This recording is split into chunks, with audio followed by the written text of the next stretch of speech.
To some, fear is an emotion that you feel when the lights go out in your house suddenly late at night, or when you hear a noise in the house but you are home alone, or even when you are walking to your car late at night after class. But what many people do not realize is that fear is not simply explained as just a feeling or an emotion.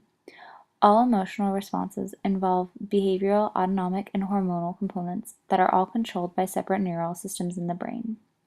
And the integration of said components of fear are thought to be controlled by the amygdala located in the human brain. As humans, we acquire conditioned emotional responses. For example, if you were to get accidentally burned while getting your hair curled at the age of 3, like I was, the next time you go in to get your hair done, your heart will start racing and you will sit absolutely still to ensure that you do not get burned again. Evidence also indicates that the amygdala is involved in emotional responses in humans. One of the earliest studies observed the reactions of people who were being evaluated for surgical removal of parts of the brain to treat severe seizure disorders. These studies found that stimulations of parts of the brain, for example the hypothalamus, produced autonomic responses that are often associated with fear and anxiety, but that only when the amygdala was stimulated did people also report that they actually felt afraid. As an example of this would be Donald Trump, and how in his campaign he is framing immigrants, some would say both illegal and not, to be horrible human beings who are nothing more than savages trying to take away all of our jobs, when in reality this is not true.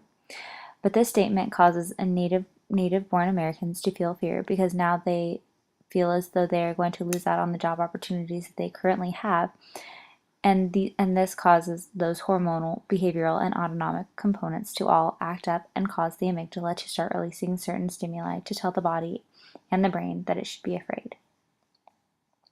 Many human fears are probably acquired socially, not through first-hand experience with painful stimuli. In other words, people can also acquire conditioned responses through instruction. Now, in this case, Trump is not the only candidate that voters are afraid of winning this election. Yep, you guessed it. There are actually still many citizens in the United States that are truly afraid of Hillary Clinton winning the presidency because of her husband's policies and politics while he was in office, as well as the fact that she herself has not been completely honest with the public in regards to emails that were deleted after suspicions were brought to light during her own candidacy. Now, this response could be a conditioned response that was taught to a niece, nephew, or child by their parents, aunt, or uncle because of their own political affiliations, or even because they have been alive long enough to have witnessed what she has done throughout her husband's presidency and her own role as a senator. This again causes the amygdala to release the stimuli to the rest of the brain and the body in order to warn the body that it should be afraid. In conclusion, fear is not something that is easily explained as a simple emotion or feeling. It is a chemical reaction that occurs in the brain, or more specifically, the amygdala, and it can be triggered by conditioned responses or taught conditioned responses.